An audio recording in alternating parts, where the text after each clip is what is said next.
ಜೈಲಿನಲ್ಲಿ ಬಗೆದಷ್ಟು ಬಯಲಾಗ್ತಾ ಇದೆ D gang ನಡೆಸಿದ್ದಂತಹ ಕ್ರೌರ್ಯ. ಸಿನಿಮಾ ಮಾದರಿಯಲ್ಲಿತ್ತಂತೆ ಆರೋಪಿಗಳ ಅಟ್ಟಹಾಸ. ಸಾಕ್ಷಿ ಮುಂದಿಟ್ಟು ವಿಚಾರಣೆ ಮಾಡಿದಾಗ ಸತ್ಯ ಒಪ್ಪಿಕೊಂಡಿದ್ದಾರಾ ದರ್ಶನ್.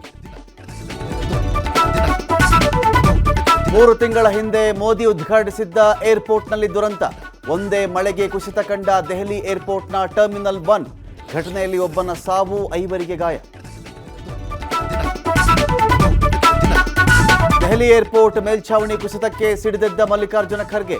ಕಳಪೆ ಮೂಲಸೌಕರ್ಯ, ಭ್ರಷ್ಟಾಚಾರದಿಂದ ಘಟನೆ ಎಂದು ವಾಗ್ದಾಳಿ. ಹಲವು ದುರಂತಗಳನ್ನು ಪಟ್ಟಿ ಮಾಡಿ ಕಿಡಿ. ಲೋಕಸಭೆ ರಾಜ್ಯಸಭೆಯಲ್ಲಿ ನೀಟ್ ಅಕ್ರಮ ಪ್ರಸ್ತಾಪ. ಗದ್ದಲದ ನಡುವೆಯೇ ವಿಷಯದ ಬಗ್ಗೆ HDD ಮಾತು. ಪರೀಕ್ಷೆ ಅಕ್ರಮ ವಿಚಾರವಾಗಿ ತನಿಖೆ ನಡೀತಾ ಇದೆ ಎಂದು ಸಮರ್ಥನೆ. ಹಾವೇರಿ ಅಪಘಾತದಲ್ಲಿ 13 ಮಂದಿ ಸಾವಿನ ಪ್ರಕರಣ. ಶವಾಗಾರದ ಮುಂದೆ ಕುಟುಂಬಸ್ಥರ ಆಕ್ರಂದನ.